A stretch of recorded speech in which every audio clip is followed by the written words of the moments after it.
Hey everybody, what is going on? Hexlex here. Got another Master Duel video for you.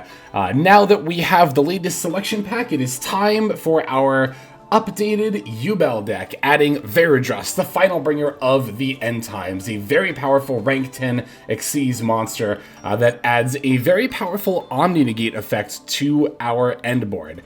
You know, it's funny, I actually was messing around like right before this was announced to be released with a Horus Orcus Yubel pile deck that added Omni-Negates to the end board with Dragoon. Of course, literally right after I was done making that video, this got announced and I was like, well, that's probably a much easier way to do it. Rather than scrap that video though, I decided to just make it members exclusive. So if you are interested in seeing it, as well as just supporting the channel, seeing videos early, having your name featured at the end of every credits, you can click that join button next to the subscribe button to join as a YouTube member. All support is very much appreciated. Thank you very much to those who choose to do so. But anyway, yeah, Yubel in a post-Veridrus, well, it would be much more apt to say a post-Mulch Army meta. So, at the time this video is being recorded, my video about Mulch Armies just went live. I haven't looked at the comments yet, but to those of you who were saying in the comment section, Lex, I think you're underestimating Mulch Army Thualos. Don't worry, I agree with you. I think I was too. That's going to be its own separate video. Actually, I'm probably going to make that tomorrow, or it'll be out tomorrow. But I want to make another video following up with that, with some in-game examples of just how good this card actually really is. But anyway, for now, let's focus a little bit more on Yubel. So, Veridrus doesn't really change the way that you play your combo line a lot, just a little bit. Again, I'll show you how you can do that, how you can add Veridrus to your board in some upcoming examples here. But as far as how the Yubel combo line and all that stuff plays out itself, we're playing, as you can see here, pretty much functionally the same deck, right? Not much has really changed in that regard. Not even our end board changes that much. You don't have to go that far out of your way to make Veridrus. You can still end on the 2-mat Appaloosa and the Phantom, as well as the Unchained Soul of Rage and the Escape. So, again, I'll show you, but to explain very simply how to make Veridrus and Yubel, you really just got to use Yama's second effects during your turn 1 combo line, right? Normally, the way that you use Unchained Soul Order of Yama's second effect, which is if a card you control is destroyed by battle or card effect while this card is in your graveyard, you can banish this card, special summon 1 fiend monster from your hand or graveyard, then you can destroy 1 card you control. So, a lot of the time, you would use that actually during your opponent's turn, right? Because you would activate Escape to destroy your Unchained Soul of Rage and one of their cards, and you could use the second effect of Yama to banish it, special summon Rage, and then you still get to use Rage's effect later. But if you want to summon Veridrus, a lot of what you'll be doing is using the Yama effect to special summon the Spirit of Yubel from your graveyard.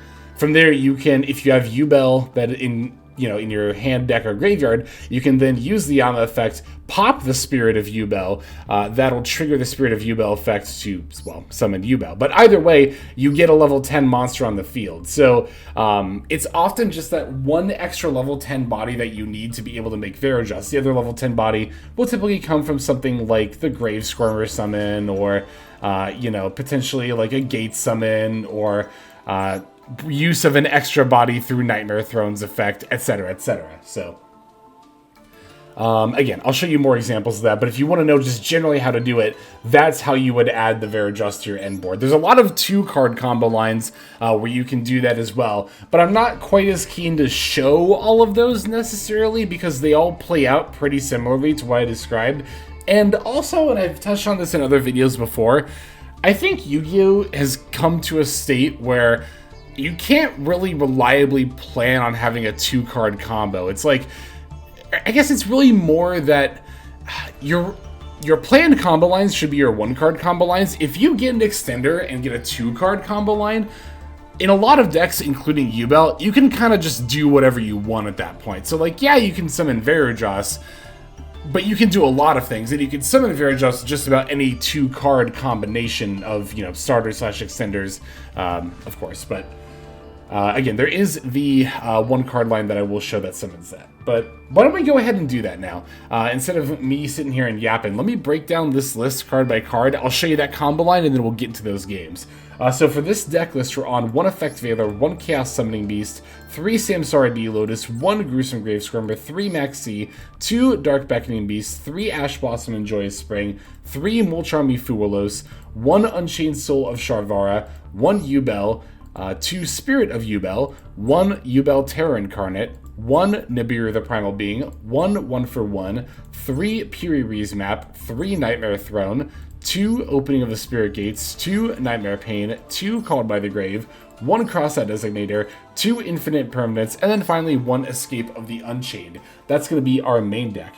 For the extra deck, we're on 2 Phantom of Yubel, 1 Chaos Angel, 1 Veridros, the final bringer of the end times, 1 Salmon Great Almirage, 1 Unchained Soul of Rage, 1 Cross Sheep, 1 Muckraker from the Underworld, 2 Unchained Soul Lord of Yama, 1 SP Little Knight, 1 Summon Sorceress, 1 Unchained Soul of Anguish, 1 Appaloosa Bow of the Goddess, and finally 1 Access Code Talker. That's going to do it for our list. Let's check out this combo.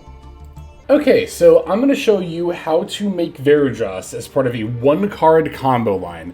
The 1 card that you need is Nightmare Throne. Nightmare Throne is going to give us the extra body to be able to make Veridros as well as everything we would normally. So that is the example I'm going to be showing. We're going to activate the Nightmare Throne to start things off, and we will definitely select the Samsara D Lotus from our deck and add it to our hand. Alright, now from here we can normal summon the Samsara D Lotus. By the way, I do of course have gates and then other stuff in my hand, but for the purposes of this combo guide, just ignore these, pretend it's like all hand traps or something, right? In fact, let me toggle that to auto, and then we're going to go ahead and use the D Lotus effect to tribute itself and special summon one of our Spirit of Yubels from the deck. From there we can activate Spirit of Yubel's effect. Gonna grab our Nightmare Pain, and after that we can activate. And we will activate the Nightmare Pain effect to destroy the Spirit of Yubel on the field. Now, normally, this is where you would want to add the Gruesome Grave Squirmer from your deck to your hand. I already opened it, so I'll just add another copy of Samsara D Lotus instead. But normally, if you didn't open it, you would add a Gruesome Grave Squirmer effect. Okay, now this is where I really want to explain something. So, at this point, we're given the option to activate Spirit of Yubel and Nightmare Throne.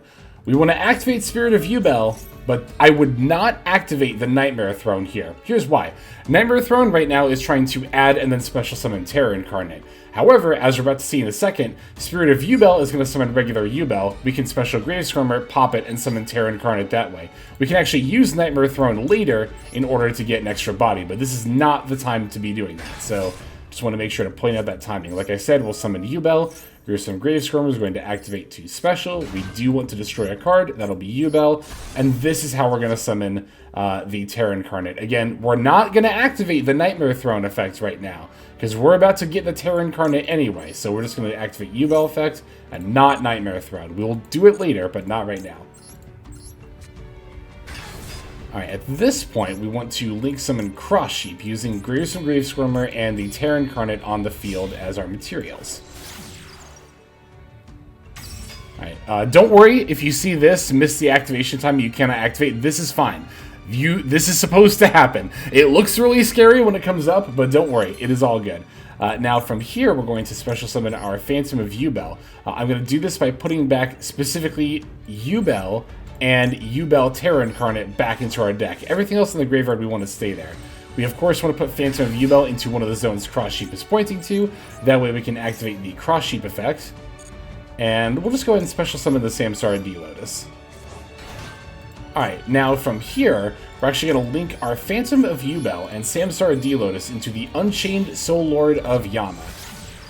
Now once again, I already have the target you would normally add in hand already, that is the Sharvara. We opened with it, but normally the first effect of Yama would activate, and you would then add the Sharvara from deck to hand. Alright, now this is a pretty crucial step in order to make sure that you don't get hit with a Nibiru at a timing when you don't want that to happen. We want to summon Appaloosa now, actually, and we want to use our Yama as well as our Cross Sheep as materials. If you keep comboing before summoning Appaloosa now, then you are going to get Fiend Locked by Sharvara. And if you get nibbed at the point when you have Sharvara on the field before you've made Apo, you just kind of lose right there. So definitely don't do it that way. All right, we're going to activate the Gruesome Grave Skirmer effect. From here, we can special summon the Spirit of Yubel from our graveyard. At this point, we're going to activate our Unchained Soul of Sharvara, and I want to destroy the Spirit of Yubel and special summon Sharvara in attack mode. Now is when we want to use Nightmare Throne's effects. We actually want to activate all of these effects. So let's do... It doesn't like super duper matter at this point. If your opponent had like an Ash Blossom or something, they probably would have activated it. So I'll just do like Yama, and then we can do Spirit. And now we want to activate our Nightmare Throne. Alright, so from here, Nightmare Throne, we want to add the Terror Incarnate from deck to hand. And then, yes, special summon Terror Incarnate to the field. Alright, Spirit of Yubel, we can special summon Original Yubel. Now, Yama's effect, we're going to special summon the Spirit of Yubel. We do not want to destroy a card here, no. Alright, so since Sharvara is in play, I am Fiend Locked only while Sharvara is in play, so I'm going to use Sharvara and Terra Incarnate, and we'll make the Unchained Soul of Rage that way. Again, don't worry about missing the timing, that does not matter here. We definitely want to activate the Sharvara effect to set the Escape of the Unchained. And now, we can make our Veridras using Yubel and Spirit of Yubel. And we're not even done yet because we can still make our second Phantom with the Terra Incarnate and Samsara D Lotus in our graveyard. So there you go. There is how to set up a Veridras in addition to your regular end board off of just Nightmare Throne. Again, most of the lines will require 2 cards. I'll show one example of that in an upcoming game here, but we're not going to go into every single combination. And also, again, do remember that we use the Yama in our graveyard in order to do that, right? So normally, you might want to lead with Escape, pop Rage, and then bring Rage back to activate. Except we don't have a Yama to bring Rage back. So just keep that in mind as you're going into your opponent's turn. But honestly, I would consider it worth it to add the very powerful Veridras to our end board to give that up. Alright, so now that I've shown off this line, let's see some actual gameplay examples. Okay, our first opponent is going to be on a true King deck, but there's not going to really be too much gameplay from their side.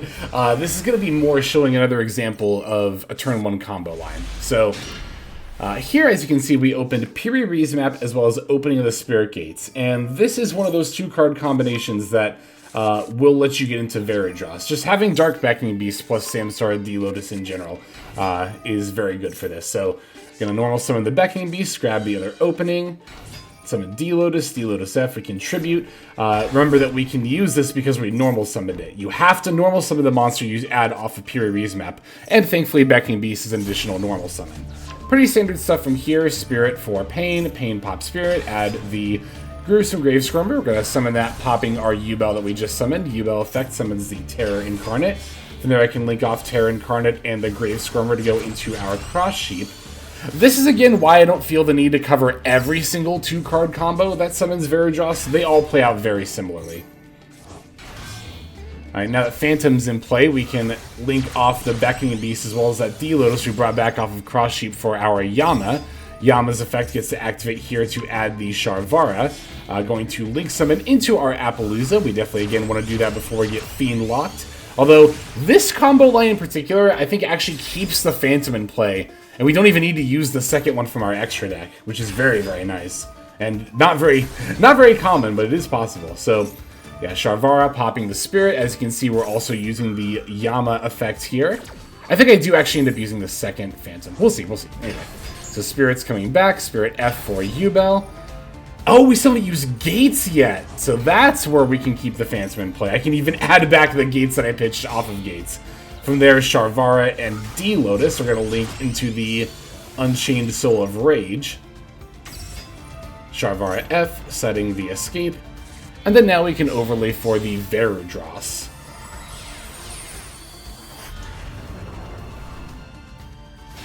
and set impermanent pass. So there you go. There's another example of how to set up this same board, although with a 2-card combo line. I will say, though, we had more of an added benefit from the 2-card combo line. As you can see, and as I pointed out, we only used the 1 Phantom of Yubel in order to do all that. We didn't even have to link it off or anything. So being able to go into a combo with your second Phantom of Yubel still in the deck is so helpful for the follow-up turn. So unbelievably helpful. And yeah, any opportunity that you can do this is definitely worth going into. So yeah, our opponent's just going to concede before they even draw here. I mean, this hand was just stacked. Even if we'd gone second, we just straight up opened. Our other 3 cards were Maxi, Fuerlos, and Imperm. That's so gross. Oh, disgusting. Okay, let's watch like more of a back and forth game. Let's take a look at that. All right, got a game against Branded here, and they are on the new Light and Darkness Dragon Fusion. So it's very interesting. We'll be taking the first turn. And as you can see, unfortunately, this time around, we did not open quite as quality of a hand. I'm just going to have to set the call by and pass here. Yeah, this can happen occasionally in Yubel. Our opponent's going to lead with Fusion Deployment. We're going to fire off a Maxi in response to that. The funny thing about Branded is that, like, it feels like they don't care about Maxi quite as much because, I guess mostly because they can put out really quality boards with a relatively low amount of special summons. Triple attack for a draw 2 is definitely going to be pretty helpful for them there. They're using Magnum Hut for the Branded and High Spirits in order to add Springin's Kit as a means of going into the Branded Fusion. Springin's Kit's activating. I decided to just use the Veiler here to force the Cartesia. I knew that's what they were going to do, so I'm like, let's just get it over with, you know? I mean, really, as long as Cartesia is in play, it threatens to block Veiler/Imperm, so I guess I could have maybe saved it for another moment, but they actually, I think, ended up keeping the Cartesia in play the whole turn, so it would have always been live. Sure enough, there's the Branded Fusion, which is coming down now. We have Spirit of Yubel, so that by itself can stop us from getting OTK'd, which is nice. Okay, here they're going to go for the Albion, but you'll remember they actually sent Albion earlier off of the Branded and High Spirit, so now I get to use the call by that I set to banish and effectively negate the Albion here. This is extra nice because not only did I get to negate Albion's onboard effect, but this will stop its end phase effect too, which, like, oh, that call by saved me here. You have no idea how much that call by saved me. So I went for the Spirit to stop myself from taking damage and get a search, and they actually had Super Poly with the Branded Retribution as their last 2 cards, and I was like, huh, okay. But I'm actually completely fine with this, because I'm still not going to die here, and I would much rather this happen on on their turn than mine. That Super Poly could have really screwed me up if it happened on my turn. And so they get to add back Branded Fusion, which I don't care, they've already used it this turn. They also get to search off of Branded Lost. I was a little worried about maybe having to deal with a Mercurier here, but they add Quem instead, and I was like, oh, they're just going to combo more. Okay, that's also a little bit worrying. Alright, so go down to 2800, they're going to normal summon the Quem. I'm just going to Imperm that. I was going to Imperm the Dragostapelia or Cartesia on my turn, but if they're going to try to combo more, I would really just like to stop that here, so yeah, Imperm the Quem. Like I said, end of phase Albion is negated, so alright. All things considered, this is not that bad of a Branded end board to have to deal with. We do still have to think about multiple points of interaction from our opponent here. The Dragostapelia negate, the Cartesia Fusion, and the Quem effect as well. Because if I summon a monster from the extra deck, that is a card leaving the extra deck, so that will activate. Triple Attack was in a phenomenal top deck here. By the way, you might be wondering, Hex, you didn't have Triple Attack in your list in the profile. That's because for my first few games, I'm not kidding, I actually forgot Nightmare Thrones. I forgot to put in Nightmare Throne. So Triple Attack was one of the cards I took out to make room for it, but it's still a very good card. Anyway. I do that sometimes. Sometimes I just forget a key card in a deck and I just kind of like win without it anyway. But anyway. Gonna definitely want to use the Phantom of Yubel on the Quem effect here.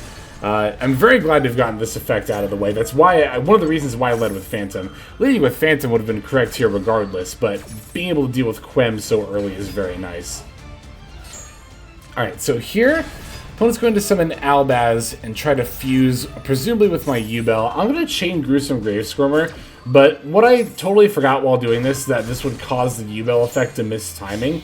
I said before during the combo line it doesn't matter if Terra Incarnate misses timing, but Yubel can also miss timing too, so it's a little bit unfortunate. I should have just waited, but it's really not that big of a deal, because I can, for one triple attack... Okay, here my opponent's going to chain the Cartesia, and I was like, okay, are they going to go into, like, Guardian Chimera or something? But not Guardian Chimera. Here is the Light and Darkness Dragon Lord. So I was like, okay, if I'm going to have any hope of outing this thing, I need to take it. Now, here's the thing. Light and Darkness Dragon Lord negates your own effects as well. But I still wanted to take it here, because even though it's going to negate my Dark Beckoning Beast here, I just see this thing off the field. So I'm going to link it away, yeah, and just get it out of here. And again, it doesn't really matter if the Beckoning Beast got negated. I already had gates anyway, so... Now this means I can't normal summon D-Lotus anymore. I probably should have normal summoned that before I linked, but it's not that big of a deal. It is a misplay though, I do want to point that out. Alright, here I'm just trying to get enough Yubel bodies on board in order to slam into this Dragostopy. I need 3. 27 times 3 is 81, so that would be enough for lethal. Very good move from my opponent, seeing me pitch the Nightmare Pain, and then trying to stop me from adding it back off the opening, but I just had the other Nightmare Pain in hand anyway, so it didn't end up mattering. We can use Nightmare Pain, pop to add, and my opponent, knowing this is going to give me enough bodies, just concedes here. So, whew, there we go. I did fumble a little bit there in that execution, but I still think that was a pretty solid game against Branded, and we got to see them some of the new Light and Darkness card too, so yay. Alright. We have one more game. We're going to finish off with that one before we end the video. And this game is going to be against Ashen. So I did actually manage to run into the new deck here. This game will also be, I think, more about showing just a turn 1 combo line that doesn't necessarily go into VODS. Yeah, as you can see here, I only opened a Samsara D-Lotus, and that by itself is just not quite enough to get there. I think same with opening Beckoning Beast by itself. I mean, you could summon VODS, but you'd have to go like way out of your way and not end on anything else. And I still think ending on Appaloosa Phantom Rage in the trap card is pretty good. So yeah, I mean we'll talk more about our opponent's deck as they go to play their turn, but a lot of people are probably familiar with this combo line. I don't think I have to necessarily explain what I'm doing here. We're doing a lot of what we did before anyway, so that's what makes Yubel, I think, a very accessible deck. It's not that difficult to pick up in that regard, and that a lot of your combo lines, especially for turn 1, are going to play out pretty similarly. Here you're going to see me misplay. I forgot to make Appaloosa before I went into anything else, and my opponent was getting past priority, so I was very anxious. I was like, oh no, don't nib me, please don't nib me. I was like, okay, just let me summon the Phantom. Alright, now we're good. Now you can have nib, now it doesn't matter anymore. Yeah, again, that Sharvara is going to Fiend Lock you, so you're not going to be able to go into the Appaloosa until that's off the field. Which is why you want to make it before you summon the Sharvara. But there you go, there's the 2-mana Appo, there's the Phantom. Rage. We even have, God, Imperm C and Ash Blossom. If I can talk. Ash Blossom on top of all that. Okay, so here my opponent Imperms the Appaloosa. And it's interesting, because like I said, my opponent was getting past priority their entire turn. I don't know if they were just holding Imperm. They definitely should have used it on the Lotus. Like, I mean, that's the thing. That's always like the big... I mean, it's not always a big debate, but it is a debate you can have, right? Like, do you Imperm the first starter and just hope your opponent doesn't have an extender, or do you wait and guarantee to get one of the endboard pieces? And okay, in a tournament, I would think about this a lot more. In best of 1 rank ladder, I just go for the first starter. I'm like, you know what? I'm just going to make them have it. If they have it, they have it. And if they don't, they don't. And I think this is a scenario, well, of course it is a scenario, where if my opponent did indeed open Imperm and not top deck it, they definitely should have done it on my D-Lotus. That would have stopped me from comboing off at all. But alright, here I'm going to Ash Blossom. They're extinguishing the Ashen. I don't know anything about this deck. So I was just assuming this was a card they really wanted to resolve, especially because they call bide. Also, baiting the call by here is very nice. It means my Max C is going to go through.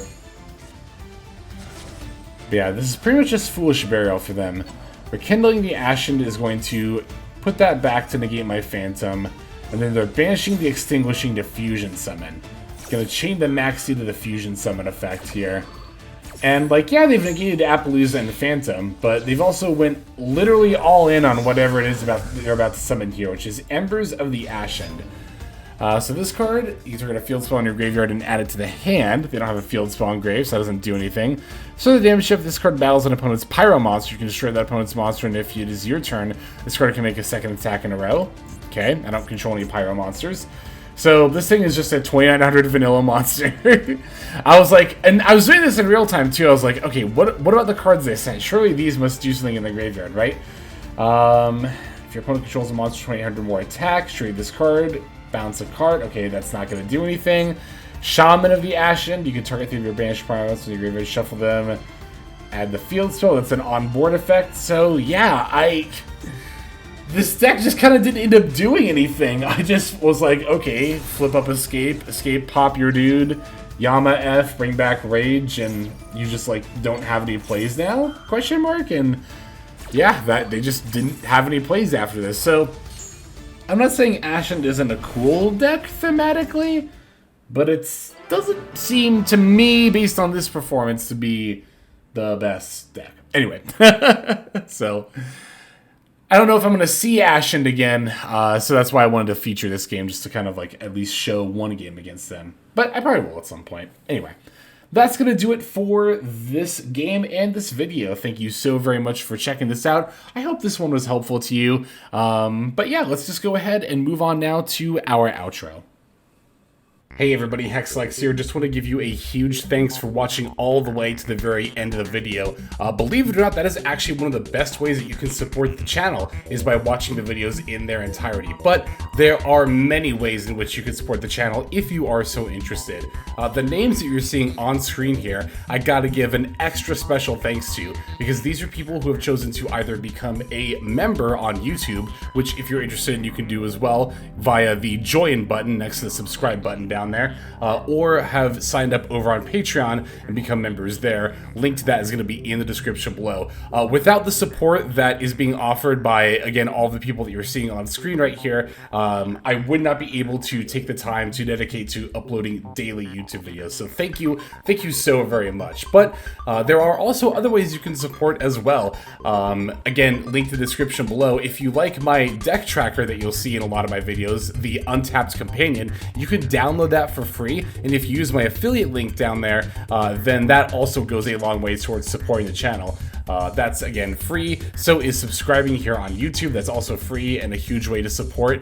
You can also check out Twitch, once again linked in the description below. Following and subscribing over there will not only support as well, but also give you notifications of when I go live if you want to catch some of the live streams. But really, no matter how you choose to support, it all adds up, and it all definitely means the world. So thank you, each and every one of you. For now, this is Hexlex. I'm going to be signing out. But more than that, I'm hoping that you have a fantastic day.